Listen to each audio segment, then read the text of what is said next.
Stocks drop amid talks of China tensions. Minneapolis burns to the ground. Don't forget there's still an election going on with plenty of other things that go along about it. And AOC gets into the conversation about taxes. I'm Jay Edgar, and this is Contemporary.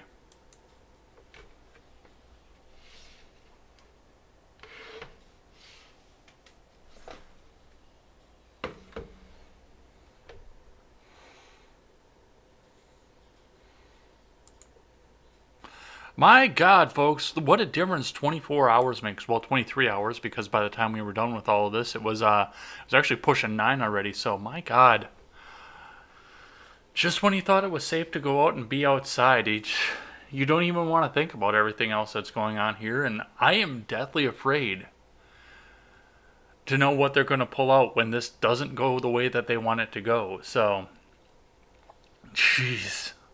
Man, I can't believe it. Man, I can't believe it.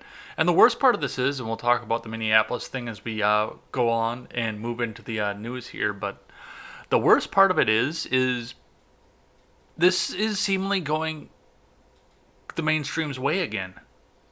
Just like the Arbery case, this was supposed to be racist, and for the most part, everybody is in agreement of let's go prosecute the cop. Even the county prosecutor, even though he's being grossly misquoted, but we will look into that a little bit later. Before we get started into anything, head on over to freedomscoop.com. Freedomscoop.com is going to be your one-stop shop for all of your news and commentary. We've got my show, which is taking forever to process again. We've got the R-Rated Conservative. We've got the Daily Ignoramus, the Generational Gap. We've got the Freckles and Brit Show and Wyatt Birkenhoff. We've got a great crew, and we're looking to throw some more people on there. So come and check us out and come and grab some of our swag. Well, before we get into stocks, there was one other thing that I did want to point out before we went to this. And this is just for public knowledge in case there is somebody that you know in the area. 2500 East Lake kidnapping, Tan, 2005 Ford Explorer. Second kidnapping report here. Hashtag MPLS Riot 2020, females are being taken. So, if you do want, and this was why I said earlier on in the week, I wanted to go see the riots, but I wasn't going to go without backup. If you do, for whatever reason, want to go up and see what's going on up there, or if you want to demonstrate, for God's sakes. I mean, this was a horrible injustice that the police officer needs to be held accountable for, and yes, I don't support the looting, but I do support the demonstration. But if you're going to go there, make sure that somebody knows where you are, where they can find you, and bring backup, because they are taking advantage of this in horrible, horrific ways. So just keep that in mind. All right, going into stocks. So it looks like we had a big drop-off yesterday, which all the news is saying is amid China tensions here.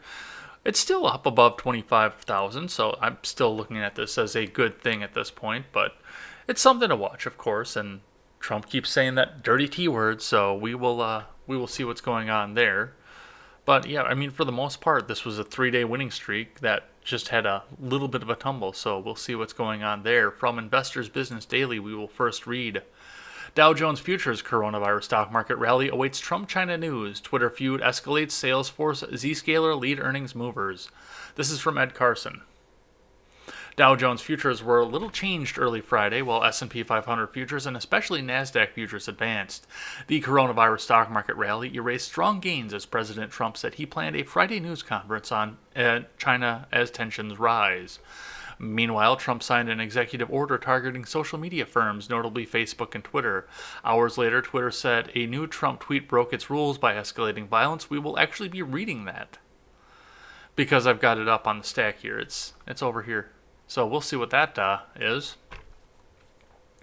Salesforce.com, Viva Software, Okta, Zscaler, and Costco Wholesale reported earnings late Thursday.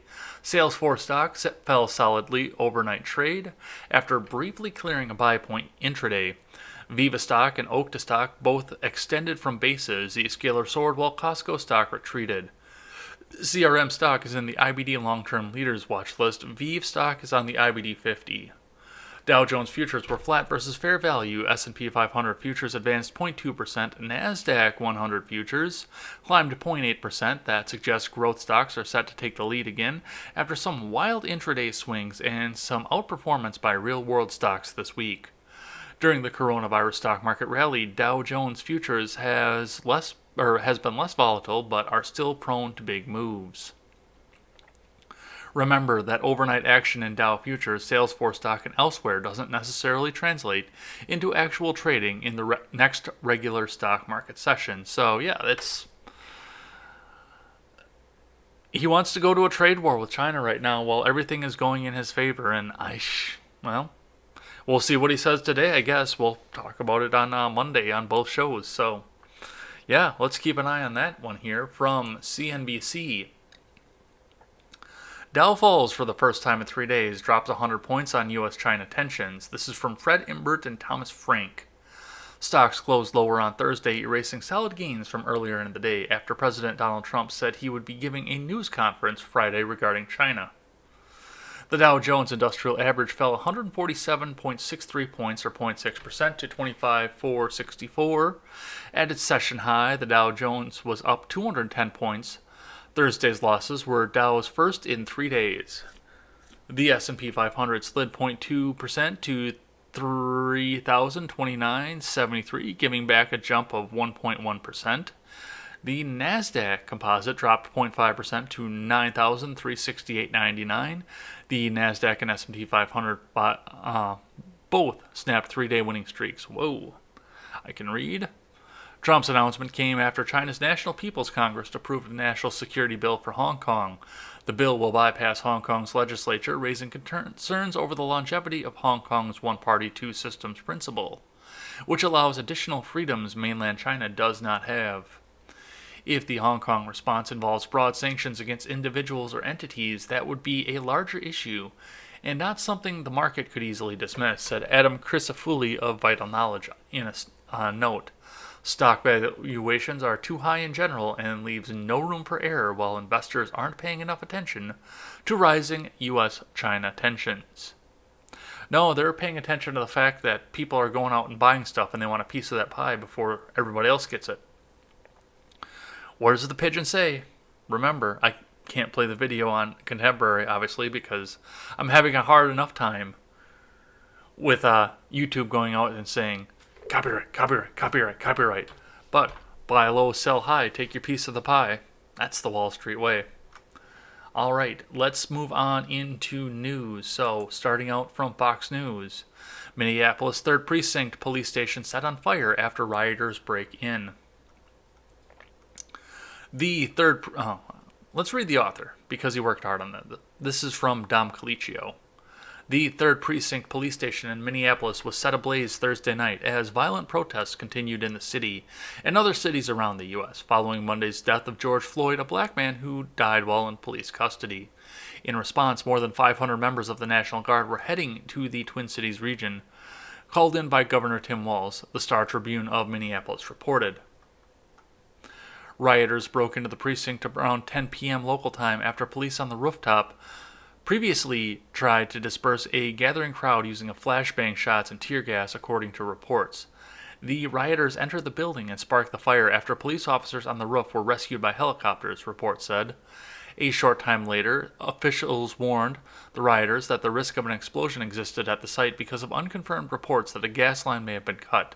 Fox 9 of the Twin Cities reported. So, and I saw that tweet too. I almost put that up into the stack, but we'll read from the city of Minneapolis. We're hearing unconfirmed reports that the gas lines to the 3rd Precinct have been cut and other explosive materials are in the building. If you are near the building for your safety, please retreat in the event the building explodes. Which is, I mean, given the fact that they're burning the city down, the city is still trying to protect the people. So I can't say much about the governor of Minneapolis because it does seem like he's getting this out of hand, but at least the people are trying to keep people safe amid their right to protest and everything else that they're doing that's outside of their right to protest. Mayor Jacob Fry said police officers were evacuating the building at his direction, the station reported. Fry said the fire department was working to respond to multiple arson fires in the city. He urged people to move away from the police precinct and made a call for unity. We all need to work together to ensure the safety of our friends and family and Minneapolis residents, the mayor said, according to Fox 9. And right now, working together means clearing the area. The precinct is located only a short distance away from where Floyd died Monday. Video images showing Floyd lying in the street with a police officer's knee against his neck sparked outrage across the nation. So, yeah, they're burning it all down at this point. So it is it's something to watch. All right, next one here. Minneapolis police released 911 call that led to encounter with George Floyd. This is from Faith Karimi. It started with a routine police call reporting someone used a counterfeit bill at a store in Minneapolis. What followed was a series of events that ended with George Floyd, 46, dead after a white police officer used his knee to pin him down in an incident captured on video. Floyd, who is black, died Monday night after he was arrested for the alleged forgery. On Thursday night, Minneapolis police officers released a transcript of the 911 call that led to his arrest and death, which has sparked outrage nationwide as protesters demand justice. Here is the full transcript. Operator, 911, what's the address of the emergency? This is 3759 Chicago Avenue. How can I help you? Someone comes our store and gives us fake bills. We realized it before he left the store and we ran back outside. They was sitting on their car. We tell them to give us their phone, put it in their thing back and everything, and he was also drunk and everything, and returned to give us our cigarettes back, and so he can go home, but he doesn't want to do that, and he's sitting in his car because he's awfully drunk and he's not in control of himself.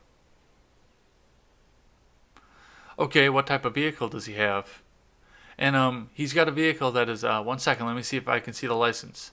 And I'm not going to read the license plate on the air, obviously, in case it does happen to belong to a bystander. I don't know. Okay, what color is it? It's a blue color. It's a blue van. Blue van? Yes, van. All right, blue van. Gotcha.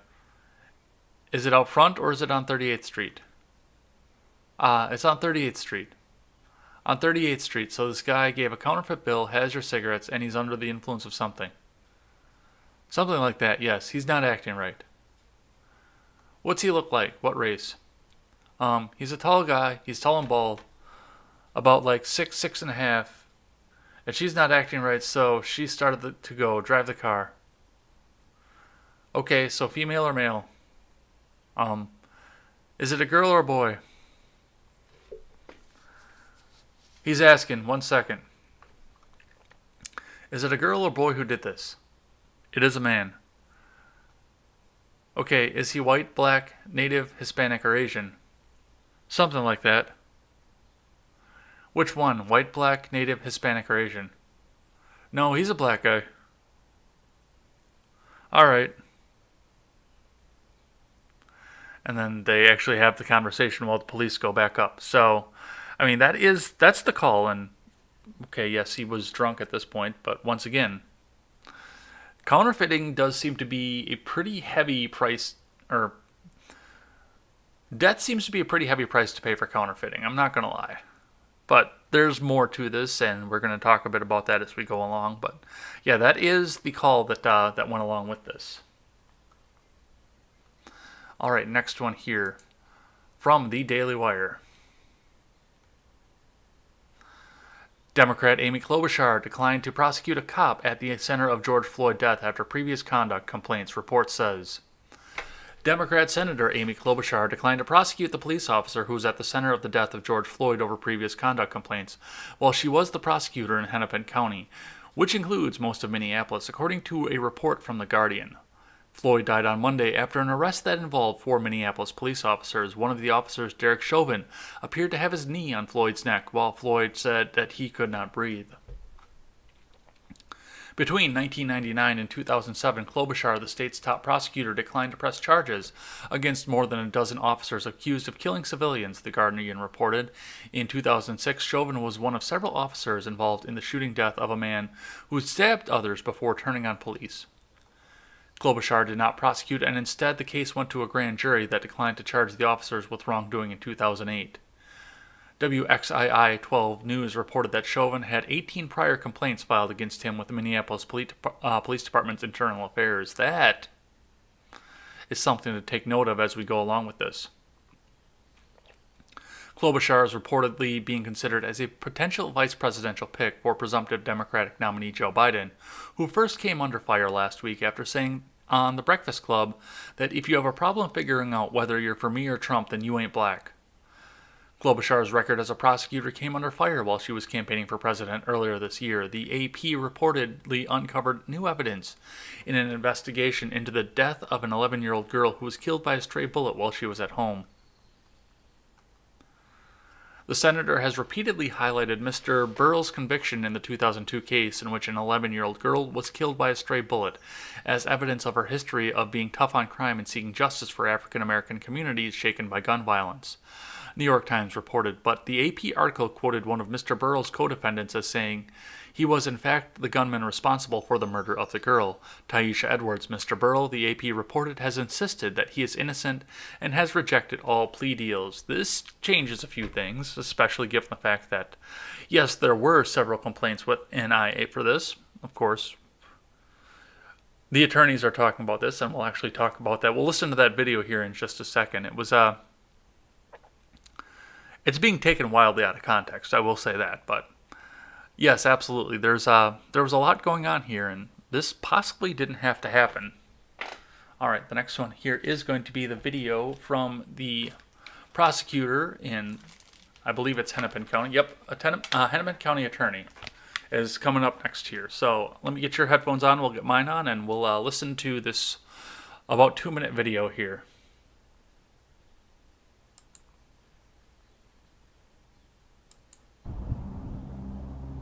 It's a violation of my ethics to talk and evaluate evidence before we announce our charging decision, and I will not do that.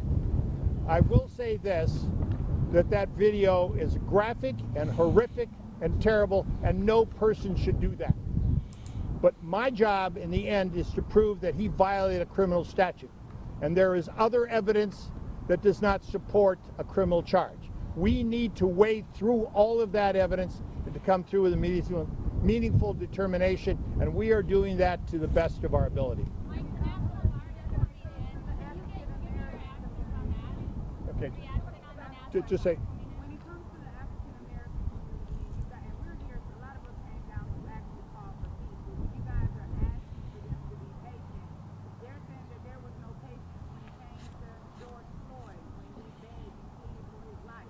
What message would you give us to take back to the African American community to bring peace and to assure them that justice is going to be served? I bring the same message that African American Attorney General of the state of Minnesota, Keith Ellison, is bringing. I'm bringing the same message of the Reverend Jesse Jackson. We have to do this right. We have to prove it in a court of law. And I will just point to you the comparison to what happened in Baltimore in the Gray case. It was a rush to charge, it was a rush to justice, and all of those people were found not guilty. I will not rush to justice. I'm going to do this right. And those folks who know me in the African community know I will do my very level best, but I will not rush justice because justice cannot be rushed. So that is the statement from the Hennepin County attorney, and I am going to, this is not going to be popular opinion, but he is absolutely right on the first part and the second part. Not because I don't think that this officer needs to be charged. He does. But just as he said in the end, and that's why I left the thing go through the full video here, because if they don't do this right, an opportunist attorney or somebody from the police officers union or somebody out there is looking to cut his teeth and trying to find a way to get this guy off on what he what he thinks is a justified killing. He or she thinks is a justified killing. Chauvin does have the right to have legal representation, and doesn't mean that the legal representation is going to be right or moral.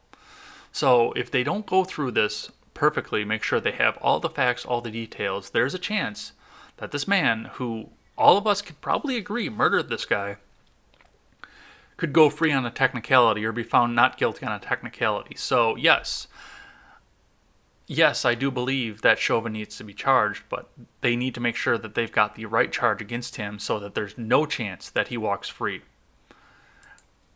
So I know most of the social media out there, when they're putting this out, that's why I said this was taken wildly out of context, because most of your social media wanted the outrage out there and cut that before the woman in the background, who you could barely hear in there. I could barely hear her through the headphones. They cut that before she finished her question, so then it just sounds like he's saying that he's waiting and he's got evidence that it might not be bad. No, he's waiting to make sure that they have the case and they can make sure that he doesn't get off on a not guilty for a technicality or any other reason that he might get off on a not guilty. So, yes, do it right, but let's make sure that we get this guy into custody as soon as we possibly can, as soon as we've got something bulletproof against him. All right, next one here from CNN. Did I want to do this one yet? No, I don't want to do this one yet. This is for the end of the show. Sorry, I put my articles in the wrong order. All right. From Fox News, I'm sorry. Trump blasts Minneapolis mayor, vows military support if needed. This is from Edmund DeMarche. President Trump took to Twitter early Friday to vow military support for the governor of Minnesota after another night of violent protest in Minneapolis, which included a police station being overrun and set on fire. "I can't stand back and watch this happen to a great city, Minneapolis," Trump tweeted. "A total lack of leadership. Either the very weak radical left mayor, Jacob Fry, get his act together and bring the city under control, or I will send in the National Guard and get the job done right." So I don't know if they censor that or not, but I'm going to wait to read the second part until we actually read it from the Donald himself, because I've got that up here. But let's read on. Mayor Jacob Fry said it was his decision to evacuate the precinct. "The symbolism of the building cannot outweigh the importance of life, our officers, or the public," he said. "We cannot risk serious injury to anyone, and we will continue to patrol the 3rd precinct," he said. Frey said Trump knows nothing about the strength of Minneapolis. "We are strong as hell. Is this a difficult time period? Yes. But you better be damn sure we are going to get through this." Earlier in the day, Kelly McKenna, the White House press secretary, told reporters that the president was very upset when he watched the George Floyd video. Floyd, a handcuffed black man, pleaded for air as a white officer kneeled on his neck and died in police custody earlier this week. Many things that we've already read. All right, so the next one here is going to be the tweet that started this all. So as we read, the first one, "I can't stand back, watch this happen to the great American city, Minneapolis. A total lack of leadership. Either the very weak radical left mayor, Jacob Fry, will get his act together and bring the city under control, or I'll send in the National Guard and get the job done right." Which is, I keep talking about the scary sound of the full force of the federal government, and this is it right on. I mean, come on, Trump, you were doing so well on federalism for so long. As we went along and we looked through the coronavirus pandemic, you were doing so well. And now you want to go back onto a full authoritarian measure on this. But let's read on to see what Twitter decided we didn't need to see. This is the censored tweet. First, we will give the disclaimer. This tweet violated Twitter rules about glorifying violence. However, Twitter has determined that it may be in the public's interest for the tweet to remain accessible. "These thugs are dishonoring the memory of George Floyd, and I won't let that happen. Just spoke to Governor Tim Walz, and I told him that the military is with him all the way. Any difficulty, and we will assume control." No, no, no, no, no, no, no, no, no. "But when the looting starts, the shooting starts." No. No. Bad Trump. Bad, bad, bad, bad, bad, bad. Yeah, this was way over the top, and I don't want to give these leftists ammunition to say that he's the authoritarian we always thought he was going to be. Oh my God, authority, authority, authority, when he spent so much good time keeping states' rights alive. And yes, I do understand the concept of going in and making sure that the lives and livelihoods of people are protected, but don't make threats about it on Twitter. Work with the governor, let the governor activate the National Guard as he's supposed to, and go through the proper channels. Bad. All right, next one.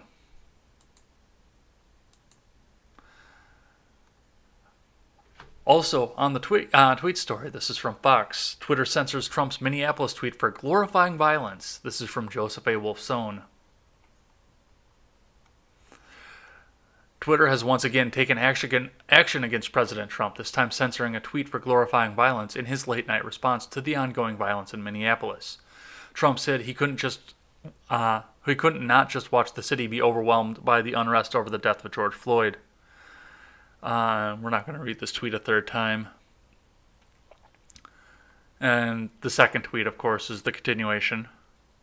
A few hours after the president sent those tweets, Twitter added a disclaimer onto the second tweet, which hides the message until users click view.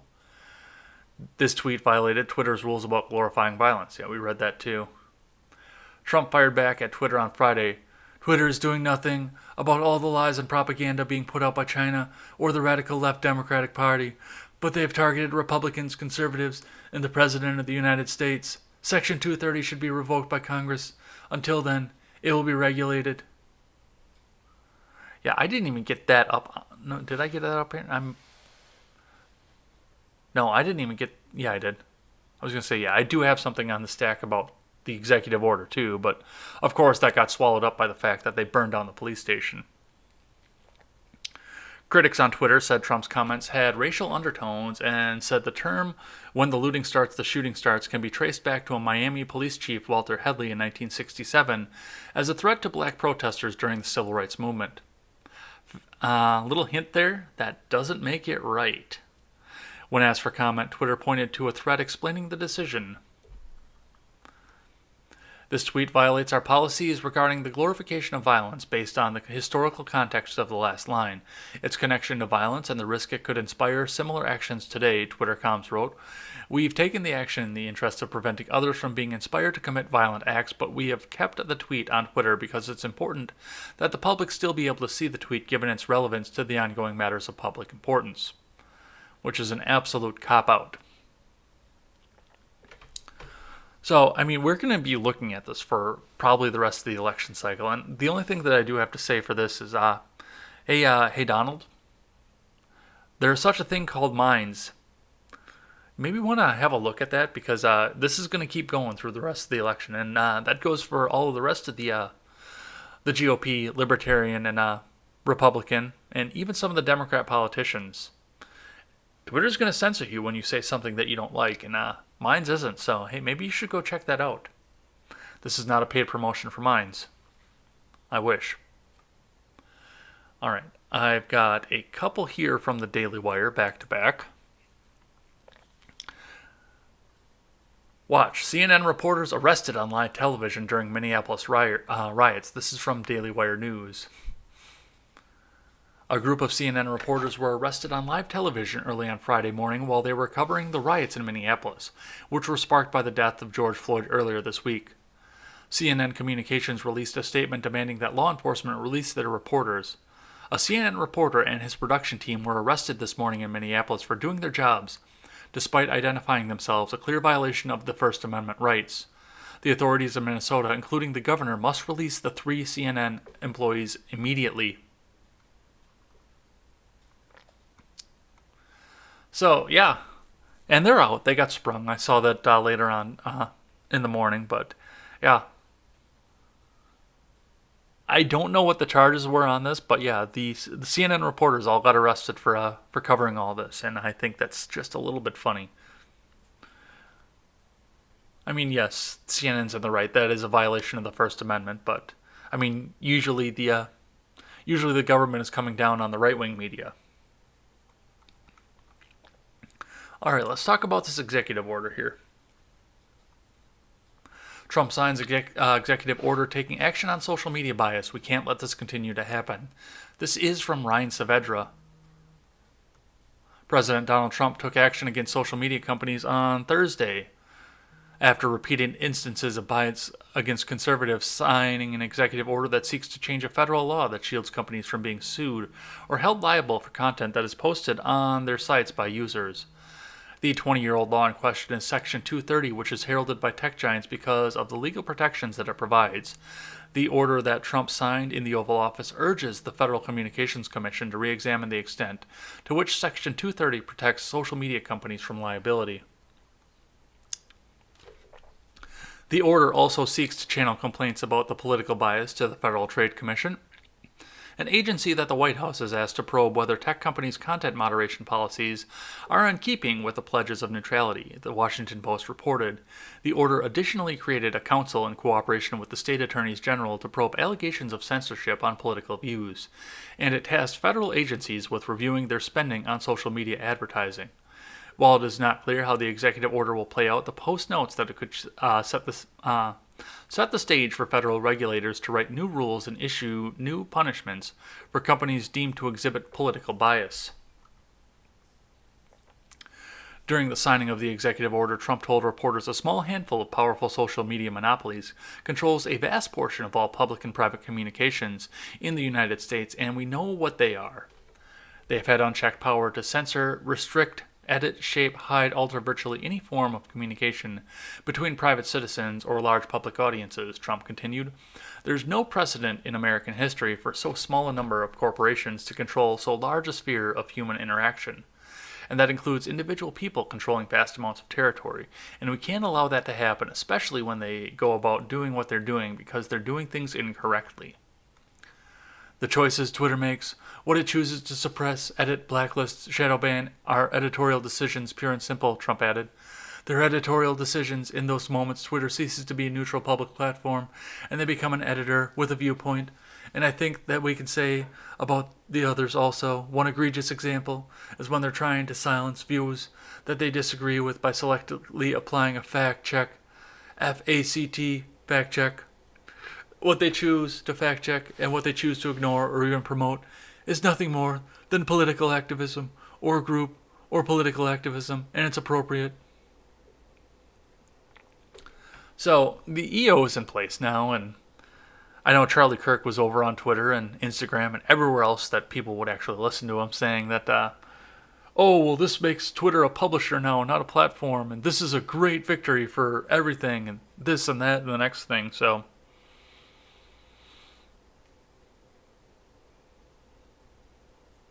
here's the reality of all this. Just to think about what's going on with this. We are asking government to intervene or let smaller, lower courts intervene in what a private company is doing in a time when we shouldn't be doing that.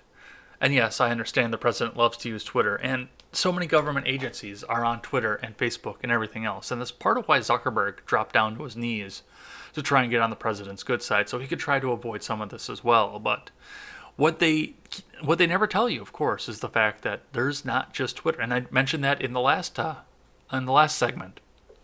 There's not just Twitter at this point. You can go to an infinite number of other platforms that are out there. Alt tech is on the rise right now.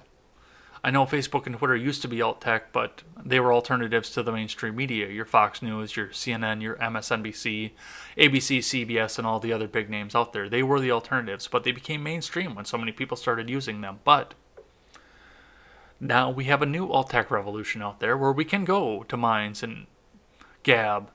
Gab has kind of descended into some of its own problems, but they're still much freer than Twitter is at this point. So you can either get the government involved or you can let the free market sort itself out and see some of these people swarm over to Gab. And you know what? If the president went over to Gab, then all of his detractors would go over there too, because they would need to get that shot of heroin in their arm of rage, because they need to be the first one to comment on the president's tweet. They need to be the reply guy and be the first person to comment, so they get their clicks and their there are people that just sit down there and watch the president's Twitter feed to see when he tweets something. Just keep refreshing over and over again. because they want to be the first one out there to try and detract from him. And if you went over to mines, they would all go over there. And then they would try to take it over. And I don't think the CEO would have something to do with that. But, of course, there's money involved in that too. So, we would see what would happen. But, yeah, the president, some of these major celebrities go over to a place like mines. Then you're going to see them start to grow with people that have dissenting opinions.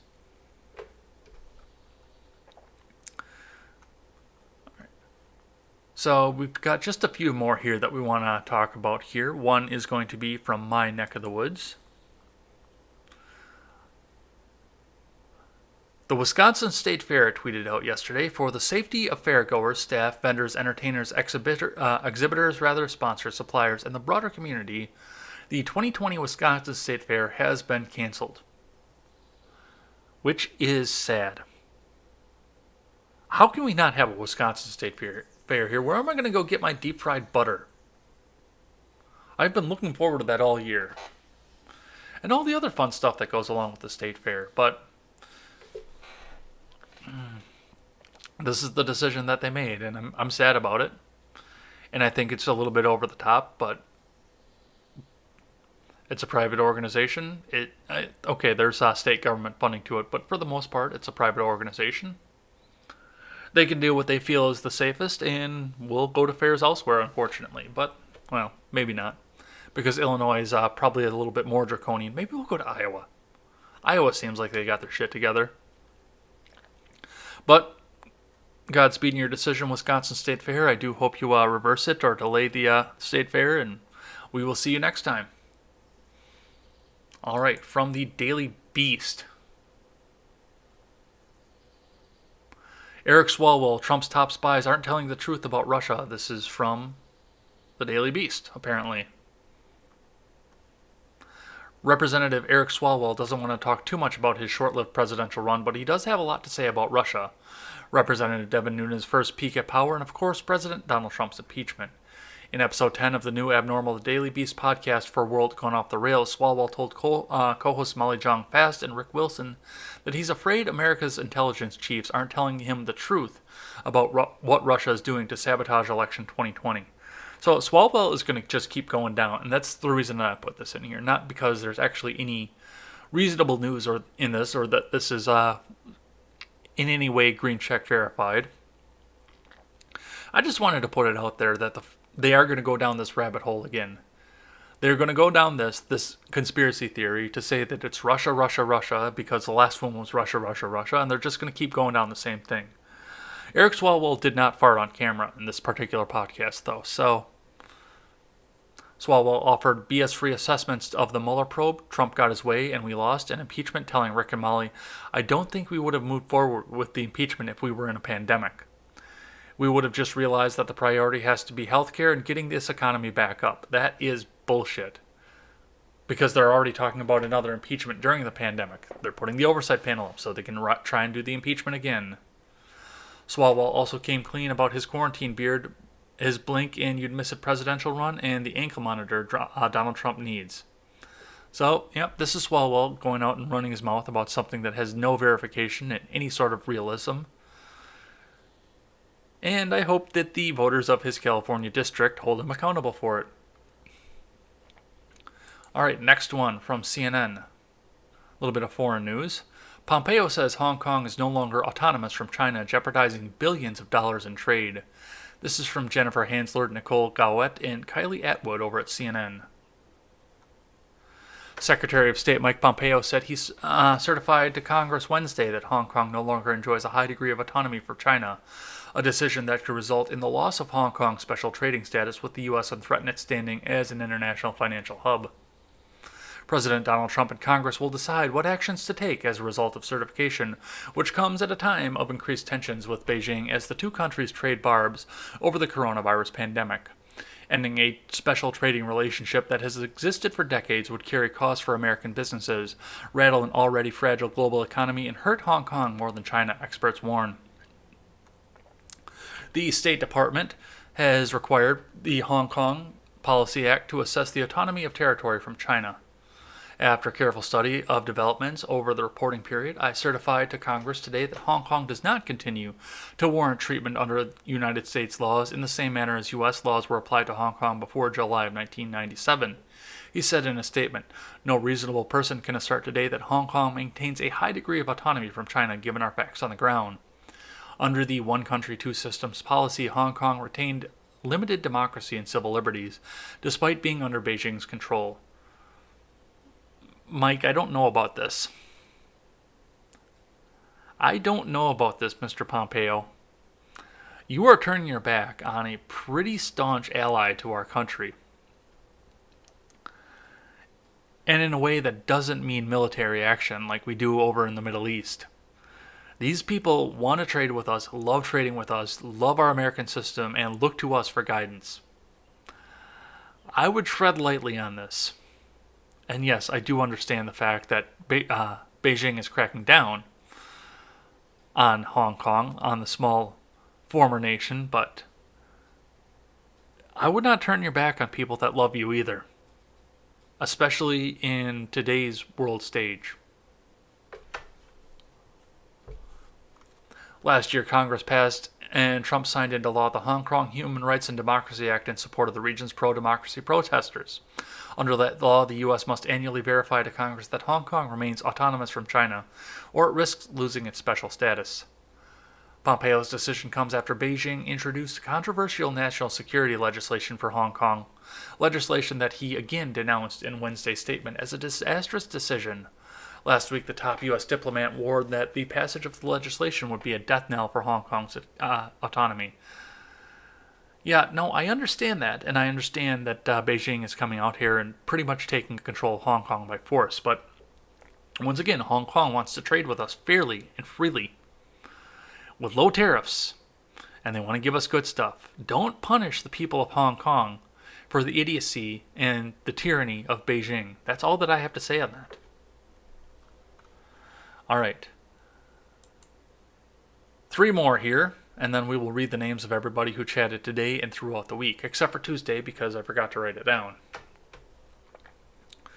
Press Secretary Kelly McKenna details problems with Democrats' voting plans. This is from Daily Wire News.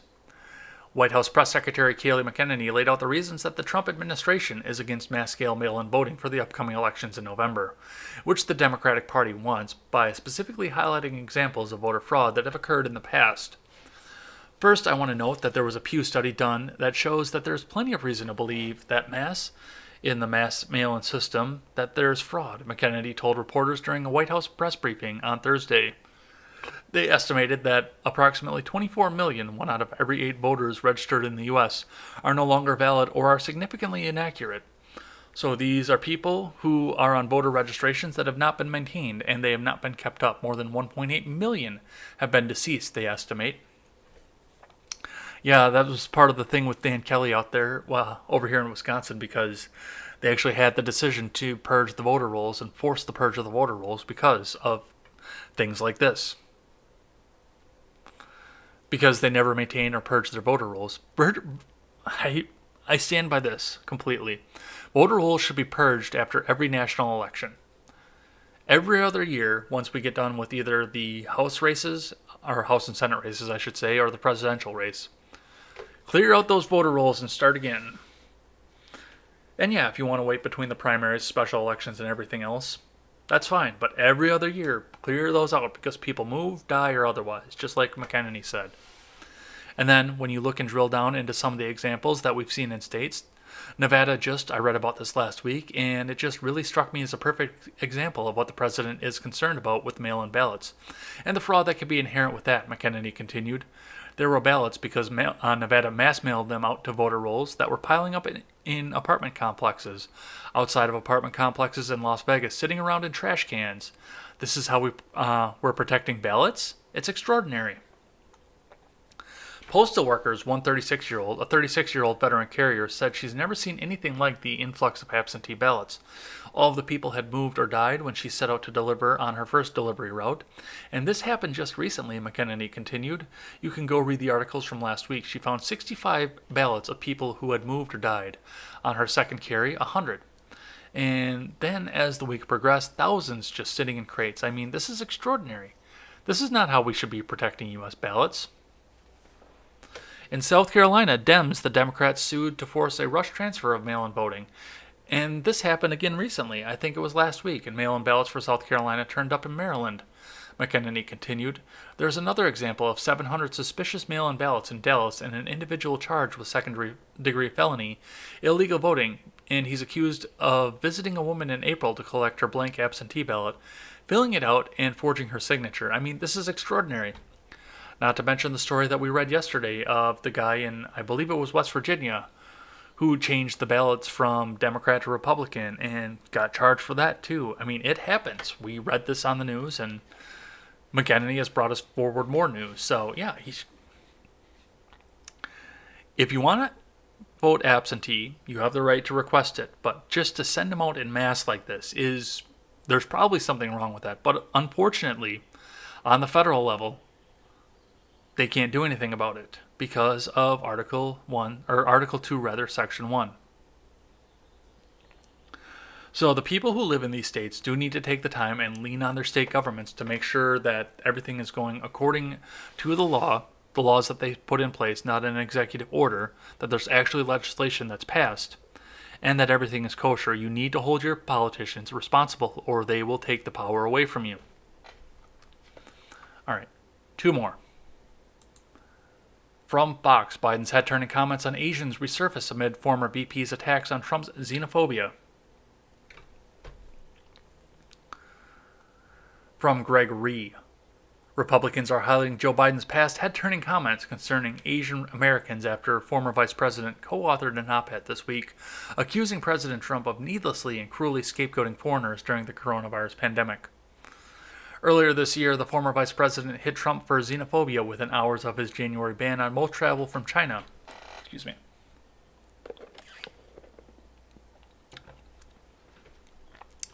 A policy that Biden and outside observers had since acknowledged and was on the right call. In their new op-ed published by NBC News, Biden and Senator Tammy Duckworth take somewhat of a different approach. Instead, the two Democrats all but accused Trump of racism for telling CBS News' Wei Zhejiang to ask China about rising coronavirus cases. CNN published an analysis piece calling that moment a microaggression, although Trump has previously asked reporters of various ethnicities, including CNN's own Jim Acosta, "Look at me. I'm Jim Acosta. Look over here. Look at me," to ask China for information at press conferences. The op-ed goes on to fault Trump for using the term Chinese virus and for deflecting blame for his own failure to heed the warnings of experts to prepare for this virus. Critics have called the Chinese virus a racist term, although various networks, again including CNN, had repeatedly referred to the coronavirus as the Wuhan virus or Chinese coronavirus. Trump has said he used the term Chinese virus to counteract Chinese claims that the U.S. military was responsible for the pandemic, and various experts, including Biden's coronavirus response team, had downplayed the coronavirus pandemic even as cases were increasingly reported in the United States. For the GOP, the op-ed was an opportunity to remind voters of Biden's own questionable remarks, as well as the president's policies for affecting Asian American communities to close out Asian American and Pacific Islander Heritage Month. Joe Biden has disregarded and ridiculed the Asian Pacific community, while President Trump and Republicans continue to champion Asian Pacific Americans, build meaningful relationships, and honor their heritage, sacrifices, and accomplishments, Republican National Committee Asian Pacific Americans Media Director Marina Say told Fox News.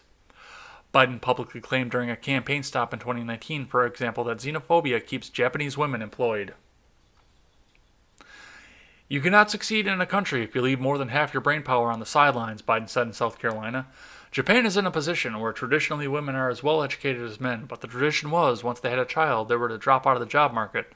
There's an entire move because they're xenophobic, because they don't want to invite other people from outside their country to come in and make up the workforce. They have fewer workers than they have need for workers. And so what they've done is they've decided to encourage women to stay in the job market." And the Washington Post reported in 2014 that Biden flubbed a story about his meeting with former Singapore Prime Minister Lee Kuan Yew just hours after he walked back his decision to employ the term Shylocks following criticism from Jewish groups. On the way from Mumbai to go meet with President Xi in China, I stopped in Singapore to meet with a guy named Lee Kuan Yew, who most foreign policy experts around the world say is the wisest man in the Orient, Biden told voters.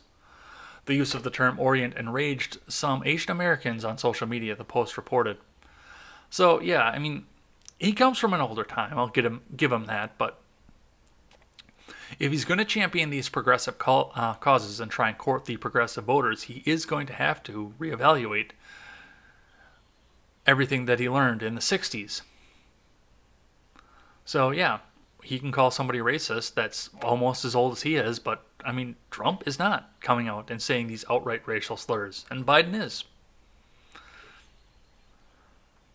But the election's coming up, and we're going to see what happens for this. I am, like I said in the title, I am almost afraid to ask what crisis is going to come up to keep distracting us from the fact that Biden is going to be running against Trump. All right, the last one I have here is a tweet from AOC. So after that, we're going to read the live chat. So get those stickers ready. Get that sticker party going, because I will read you guys from the air. And then we'll read the names of everybody else who chatted throughout the week. So the last one here. Alexandria Ocasio-Cortez tweets 15 hours ago, one of the largest forms of theft in the U.S. today is wage theft. Now, of course, she's trying to go out there and say that it's a common practice for bar owners to make people wrap silverware off the clock, which people should not be going and working at those restaurants and bars because that is illegal. So they should be getting up and saying something and quitting these jobs. They shouldn't be rewarding these people. But I pointed out the obvious thing behind this, that AOC brought out all the libertarians, because what's the biggest form of wage theft? Income tax. And boy, did I piss off a lot of people when I did that. I had several of the AOC simps come out here and remind me of the fact that my roads, they wouldn't build my roads if they weren't taking taxes. And yes, that is the same thing that all of them brought up. It was the roads every single time. So yes, go a little bit further, AOC. You'll see it. The taxation is the theft, but of course, your sycophantic fans don't want you to see that. They don't want you to understand that, and they want you to keep taking taxes away from everybody else, including, outside of the fact, rather, that they are going in there and using every single deduction they can possibly get their hands on. They don't want to pay the taxes. They just want you to pay the taxes because they want their roads. All right, that is going to be the last topic we have today. Let's see who chatted today before we go back to the notebook, because YouTube and Restream have decided that they suck at keeping track of things. So we'll go to the notebook and read everybody who chatted throughout the week. So let's start with today. Let's get your chat screen up here. Spartan0000, sub to me now, is in here. Ron Helton's in here. Welcome on in, guys. Looks like Job for 9 is here. Welcome on in. Good to see you, Job for 9. Yeah. D-Live, yeah, I heard RRC's rant last night from D-Live, and I'm going to continue to use them because that way I know I have a platform when YouTube inevitably decides to purge me, because I think it's coming, because they're getting awfully loose with that copyright button. Hillbilly is in here. Welcome on in. Let's see, who else do we got? It looks like that might be it. Oh, we got ways to go here yet, so I can't wait to read this too, because I was kind of glancing over throughout everything, and it does look like you guys have a pretty good debate going on over the state of Minneapolis, and I love seeing the debate going on over that, because it's an amalgamation of ideas, and we can work together to find a common cause out of all of this. So thank you, everybody who came in here and had the debate. I think there were more. I thought I saw Sully Blue in here, but I don't see him scrolling back so far.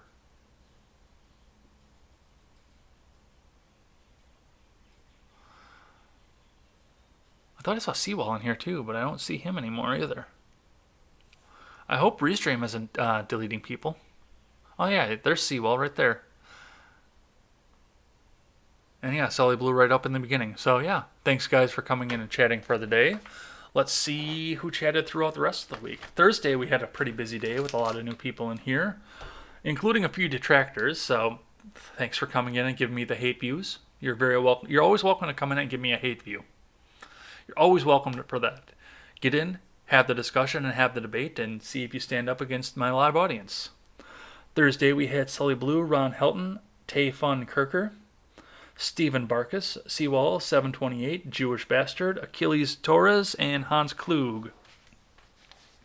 Wednesday, we had Sully Blue, Woke Mom, The Generational Gap, which would have been Robert, Spartan000, Sub to Me Now, and Dava Cabanis, who's a new name I have not seen before. Thanks for coming in and checking us out. Tuesday, I know that Ron and Sully were here there because I remember the discussion, but they deleted my live chat and I neglected to write it down, so my apologies to anybody whose name I didn't read from Tuesday who was here. Monday, we had Elephant Man 007, Ron Helton, Seawall 728, Jopper 9, and Spartan0000, Sub to Me Now. And that was everybody who chatted through the week. Thanks everybody for coming and checking me out. Make sure you get your questions in because we are having the Ed Talk this weekend, and I'm sure I'm going to be asked a lot about Minneapolis. So I'm going to be preparing for that, and I will read your live chat again before we get there, so I actually know what the discussion was as we went along here. Otherwise, we will be back here on Monday with more contemporary, and we will be back on Monday night with another redheaded libertarian from Twitter, Elaine.